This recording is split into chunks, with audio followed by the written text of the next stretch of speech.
If you're still here, that must mean you're enjoying these videos and finding them a great source of entertainment. Welcome to You Gotta Be Kidding Me, episode 8. This part looks at the distal convoluted tubule. Three things you have to know. Firstly, it's distal. Secondly, it's convoluted. And thirdly, it's a tubule. Alright, bye. Okay, also, this video shouldn't be too long, but it is kind of long again, probably because of the fact that there's a lot of diseases to know about. So I'll try and be quick. Again, timestamps, and also when I get around to it, there'll be notes in the description as well. And 3 times this bad boy if you want it. Right, distal convoluted tubule overview. Right, there's no water reabsorption in the distal convoluted tubule because there's no aquaporins. So the main job of the distal convoluted tubule is to kind of fine-tune sodium balance a little bit. And by doing this, it kind of enables finer control of water reabsorption that occurs further down in the collecting ducts and the collecting tubules. In terms of the nephron, the whole nephron, the DCT absorbs about 5% of sodium that is reabsorbed in the nephron. Some phosphate is also absorbed here, but the main thing that's reabsorbed alongside sodium is also calcium.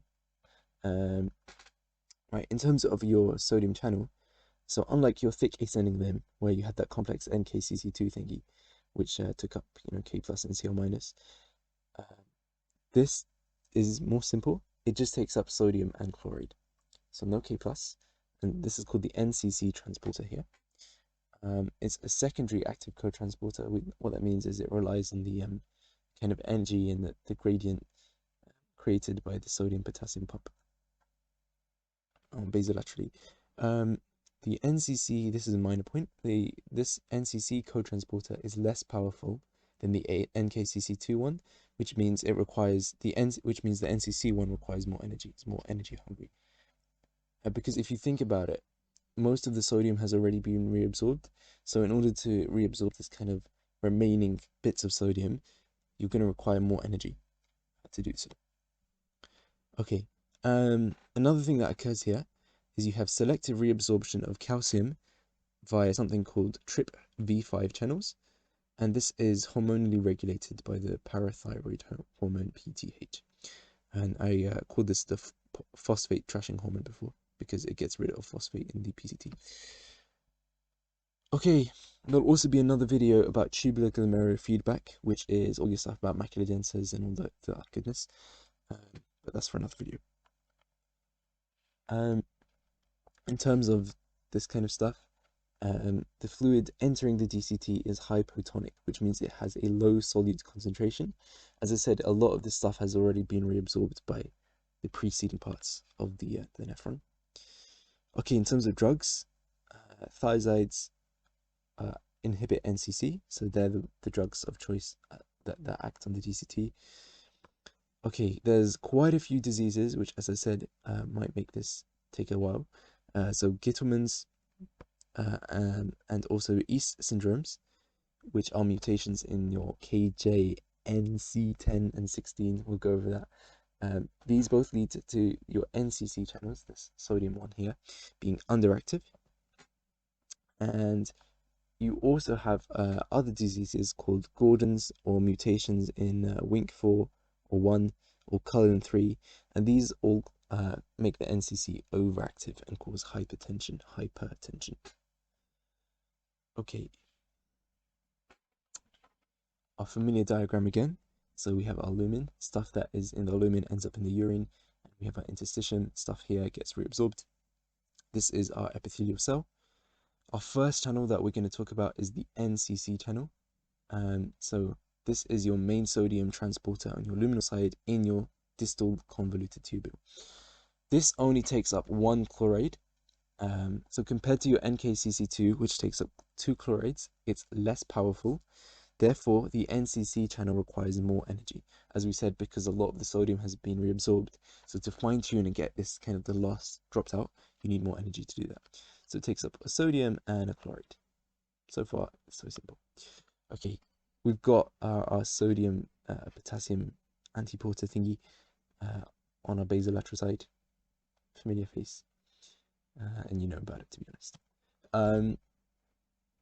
Okay, we also have our friend here, the basolateral chloride channel, with this horrible name, the chloride K-Barttin. So Barttin is the subunit that kind of helps it out, and this basically helps chloride that comes from the transcellular route to be dumped into the interstitium. So Barttin is the protein that helps out. Okay, now there's also, this is unique to the DCT cells, there's a channel. If you thought this name was horrible, this is much worse. It's called the Basolateral K+ channel. Okay, not too bad. And then it's also called KJCN J10 and 16. So there's two types.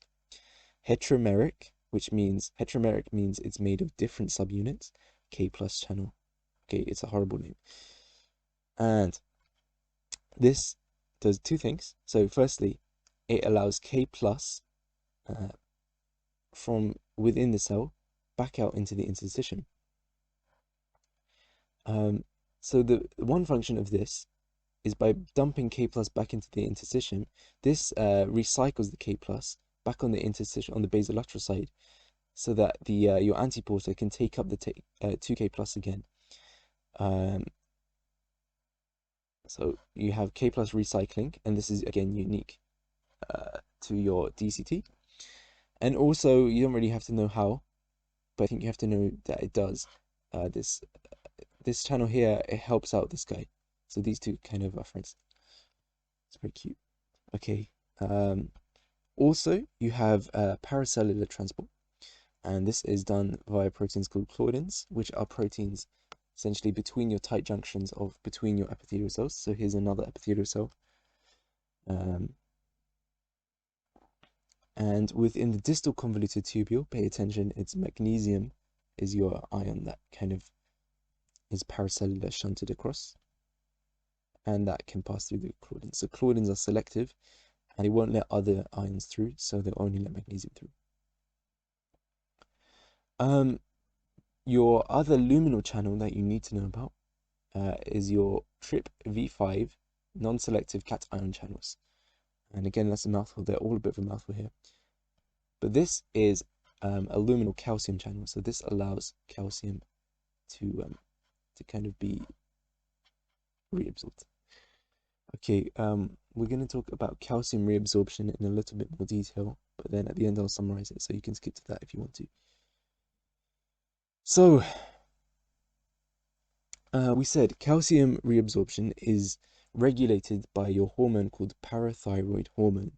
Parathyroid hormone does two things. It's remember, it stands for phosphate trashing hormone as well. Is a good way to remember it. In the PCT, the proximal convoluted tubule, it causes excretion of phosphate. Yeah, it causes your phosphate to be trashed, so i.e. excreted into your urine. So on your basolateral side, so this is the side where the blood is flowing past, and this is the side where your soon-to-be urine is flowing past. So on your basolateral side, you have a receptor for your parathyroid hormone. And say you have low calcium in your blood, your parathyroid glands will release parathyroid hormone. So now that's being circulated in your blood, and that's going to eventually, obviously your kidneys are getting blood flow as well. So when your kidneys receive blood, that will have PTH in it. So the PTH will then be able to bind to the receptor that is expressed basolaterally on the distal convoluted tubule. This causes an increase in cyclic AMP, which causes increased activity of your TRPV5 non-selective cation calcium channels, which basically means that you have increased reabsorption of calcium. So PTH causes increased reabsorption of calcium in the distal convoluted tubule. Then comes along a little protein called K-Barttin.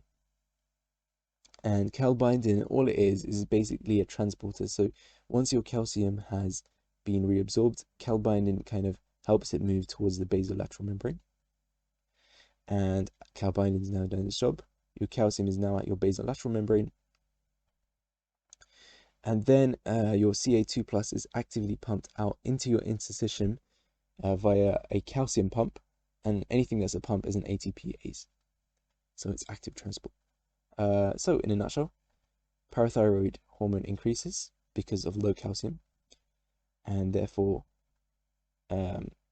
your parathyroid hormone receptor is activated on your basolateral membrane. This causes intracellular cyclic AMP to increase. This causes increased calcium reabsorption through your TRPV5 channel, i.e. on your apical or luminal membrane. K-Barttin basically transports it to your basolateral membrane, and therefore your calcium ATPases dump it onto your interstitium. So they pump it out and dump it there. So PTH increases calcium absorption in the what's called distal convoluted tubule. Here's a little summary of what PTH does, if you wanted to skip it. And also basolaterally, remember now, we've also got a calcium ATPase channel. Basically, this actively pumps out calcium into the interstitium. So this, in response to parathyroid hormone, this channel here helps dump calcium into the interstitium. Okay. In terms of regulation, so we talked about PTH regulation. There's also another thing of regulation you need to know about, and that is something called ANP, atria naretic peptide. So it comes from your atria. Basically, if your osmolality is too high, so your blood has too much salt in it, your cardiac myocytes will release this peptide called ANP, and the aim of the ANP is to reduce the saltiness of the blood. And what it does, it works by inhibiting the NCC channels in your DCT. So it will decrease the expression of NCC and also ENaC. ENaC is expressed in the collecting duct. What this means is, remember, where salt goes, water follows. If salt is going into the urine, then also water is going to be lost in the urine as well. So this is essentially going to decrease your blood pressure, but also decrease your osmolality by decreasing sodium. So that's what AMP does. Right, we're on to our first disease. This is called GITELMANS syndrome. It's a syndrome where your NCC channels are mutated and therefore they're not working as well. So this means that in your distal convoluted tubule, your sodium cannot be reabsorbed, and also your chloride can't be reabsorbed. This causes salt to be lost in the urine. And the thing with like kidney diseases is generally if you affect one channel, you're going to affect the other processes that occur in that same kind of part of the kidney. So if you're affecting this, you're affecting like all the electrogenic stuff. So you're going to affect your magnesium stuff, which basically means you get low plasma magnesium because of disruption of paracellular shunts. Okay. We're still on GITELMANS syndrome, but if we jump ahead a little bit to the collecting duct, we have to, because there's problems with other ions as well. So in your lumen of your collecting duct, you have something called ENaC, which is another type of sodium channel. And this basically works together with something called ROMK. So essentially these two channels, their function is kind of tied together. So one takes up sodium and one dumps out K+ into the lumen. So it's essentially a fancy antiporter, you can consider it as. Okay, so GITELMANS stops NCC salt reabsorption because your channels are mutated, right? So you're losing salt. It's called a salt wasting disease, by the way. So therefore your kidney kind of wants to get more sodium because it's not getting enough sodium.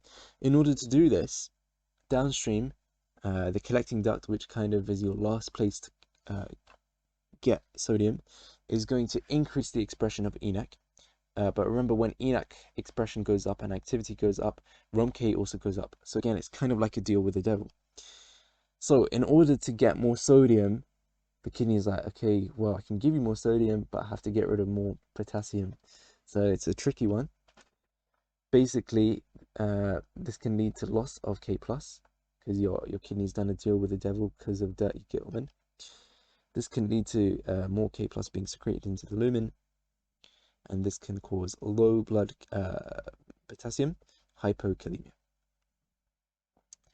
Again, if we jump forward again to the collecting tubule, so far GITELMANS causes lower salt, lower plasma magnesium, lower plasma potassium, and there's a final thing here. So now potassium is low. Your kidney wants to do another deal with the devil, right? Your kidney has one thing to try and get potassium back up again. So potassium is low. In the cortical collecting tubule, it has something called alpha intercalating cells. And it's going to use these to try and get more K plus inwards. But again, unfortunately, it's a sticky one. In order to get K plus in, it has to pump H plus out. Which means you're basically dumping your acid into your urine, which means your urine is becoming more acidic, but there's less H plus for your blood, which means your blood is becoming alkaline. Therefore, this can cause metabolic alkalosis, i.e. GITELMANS causes your blood to become alkaline because your body is trying to compensate for the potassium, low potassium, and the low potassium is caused because your body is trying to compensate for your low sodium. So there's quite a few downstream effects. So in a nutshell, GITELMANS syndrome is when your NCC channels are mutated. So these guys here are mutated, so they're less functioning, which causes salt loss because your salt can't be reabsorbed, and it also disrupts your paracellular shunt, so it also causes low magnesium. This is all in your distal convoluted tubule. This can cause basically two effects in your distal convoluted tubule. Firstly, it can cause low K plus due to your ROMK channel misbehaving, and this can also cause metabolic alkalosis, so your blood becoming alkaline basic, in order to try and fix this hyperkalemia. There's another disease called yeast syndrome, which is quite similar. And this yeast syndrome is mutations in your basolateral this thingy. I'm not even going to bother pronouncing it. Essentially, remember this guy, his job is to recycle K+, so then it can be used in your NAK+ antiporter. And this thing here drives the a lot of the stuff in your cell. And especially drives your NCC transporter, which relies on secondary active transport, secondary because your gradient is being created by this. So this helps to maintain your gradient because by recycling it, and this gradient helps your NCC to kind of work. So if your K, J, C, N, J10 or 16 channels are mutated, this is called yeast syndrome, and it can lead to similar stuff to GITELMANS, because essentially through basically breaking or making your sodium potassium antiporter less effective, you're going to make your NCC channel, which is secondary active transport, less effective as well. So this also causes your yeast syndrome causes low sodium, so salt wasting, and low magnesium because it affects your paracellular reabsorption as well. Also, it can lead to low K+, so hypokalemic metabolic alkalosis. And also, it can lead to low calcium as well. So it can affect your TRPV5 channels. So essentially, this K+ channel, there's two types of them. There's the K, J, C, and J10 one, and there's also 16 ones. So type 10 mutations, ones in type 10, can cause some pretty severe neurodefects, and type 16 ones can cause deafness. So you need to know the difference between those two. So yeast and GITELMANS are essentially the same. Now there's also something called Gordon syndrome. Be aware that I think in one set of notes on Treasure Trove, these weren't recorded correctly. So these are the correct terms and stuff that happens. So Gordon syndrome is the opposite of GITELMANS. Instead of the NCC losing function, your sodium cotransporter gains function, which means lots of salt is going to be reabsorbed, more salt than you want to, which means that basically you're going to lead to high blood pressure and basically high osmolality, and the high osmolality will also cause higher reabsorption of water, so hypovolemic as well. So Gordon syndrome can cause hypertension, and this similar kind of stuff of hypertension can also be caused by mutations in WNK1 and WNK4, and also something called CULIN3 mutations. These all lead to overactivity of your NCC, which lead to more salt being reabsorbed, which can cause hypertension because you're getting more salt in your blood. So hypertension is high blood pressure. Okay, in terms of diuretics, the one that is acting on the distal convoluted tubule are called thiazides. And remember, a diuretic is something that makes your urine dilute, so dilute urine. So basically, it causes watery wee. So it's going to essentially stop sodium reabsorption. So in the DCT, they're called hydrochlorothiazide or benzoflumethiazide. Okay, the end in thiazide. In terms of like the dosage kind of stuff, these have a low clearance, unlike some other drugs, such as in the thick ascending limb. So they have a high half-life, which means that you only need to give one dose, which is 2.5 milligrams in the morning. So you need to know the dosage as well. And these can be quite powerful as well. So these can target around 10% of your filtered load of sodium. Okay. Now remember I said if you affect one ion channel, you're likely to affect all the other ion movements as well.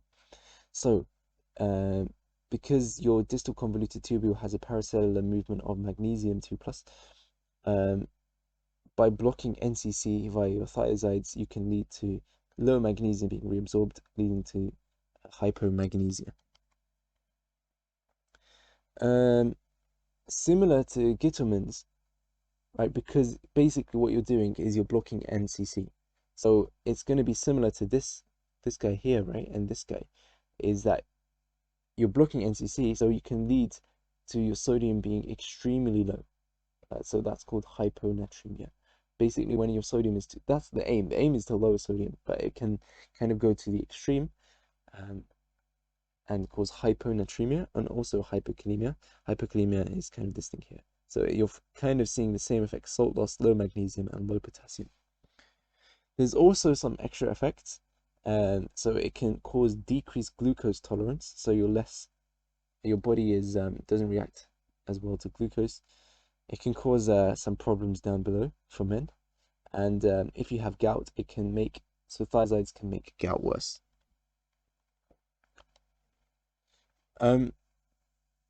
So in order to reduce this hypokalemia, why is there hypokalemia? Because we're stopping NCC, and then remember there's the downstream effects on this in your ENaC and your ROMK. So your ROMK is going to do your deal with the devil, blah blah. Essentially, if you can inhibit your ENaC with a drug called spironolactone, which is an ENaC inhibitor, then you can basically stop ENaC working. And remember, ENaC function is tied with ROMK function. So if you stop ENaC, you stop ROMK. Therefore, by inhibiting ENaC with spironolactone, you can reduce K+ loss via ROMK.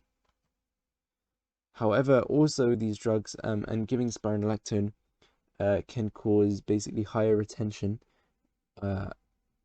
of